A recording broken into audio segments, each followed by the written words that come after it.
3 years ago, my life changed in ways I never expected. I'm 30 now, living in Crestwood, Ohio. A small town of 15,000 where secrets don't stay buried and family ties can choke you. This is the story of how my sister's rage broke my ribs, how my parents tried to sweep it under the rug, and how one doctor's courage helped me reclaim my voice. It's a long tale, but the ending, worth every word. Growing up in Crestwood felt like being stuck in a fishbowl. Everyone's watching, judging, gossiping. My dad, Frank, built his metal fabrication business from the ground up, starting with a welder in our shed. My mom, Diane, was obsessed with appearances, always worried about what the neighbors would say. My younger sister, Emily, was the golden child, 3 years my junior and spoiled rotten from day one. Me, I was Ethan, the family letdown. Emily's tantrums ruled our childhood. She'd scream in stores until Mom caved and bought her whatever she wanted. Meanwhile, I'd beg for a soccer ball and get, "We're not made of money, Ethan." She'd trash my stuff, comic books, model planes I spent hours on, and my parents would replace her losses, telling me to be patient because Emily had strong feelings. Strong feelings. She was a brat who never heard no. As teenagers, Emily's cruelty sharpened. She mocked my looks, my grades, my friends, anything to cut deep. "You're a nobody," she'd sneer. "You're dragging this family down." When I told my parents about her verbal attacks, they brushed it off as sibling squabbles and told me to toughen up. The favoritism was maddening. I worked hard for A's and B's in advanced classes while juggling a part-time job, earning a curt. That's expected.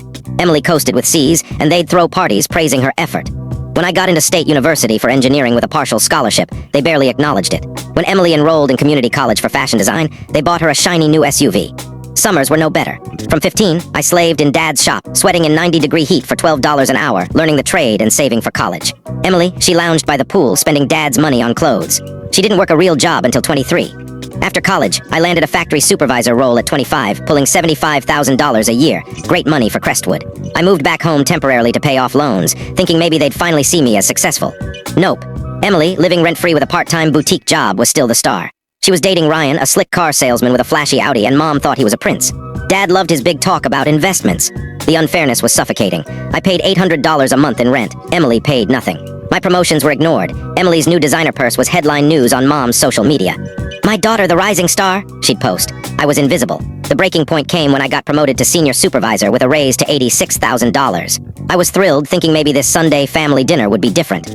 I'd worked overtime for months, taking on extra projects to earn it. But as I started sharing the news, Emily interrupted, announcing Ryan had taken her ring shopping. Suddenly, my promotion was forgotten. Mom gushed, "Oh, honey, have you thought about wedding venues?" Dad nodded like Ryan was already family. "He's got ambition, that one. He'll give you the life you deserve, princess." I forced a smile. "That's great, Emily. I'm happy for you. Oh, and I got promoted this week, 12% raise." Mom barely looked up from Emily's phone, scrolling through ring photos. "That's nice, Ethan," she mumbled, and that was it. My career milestone was drowned out by 2 hours of wedding talk for a proposal that didn't exist. 3 weeks later, Ryan dumped Emily. He'd been For a complete story, follow the given link below. Please like and subscribe Meesha's Quest Tales for new stories.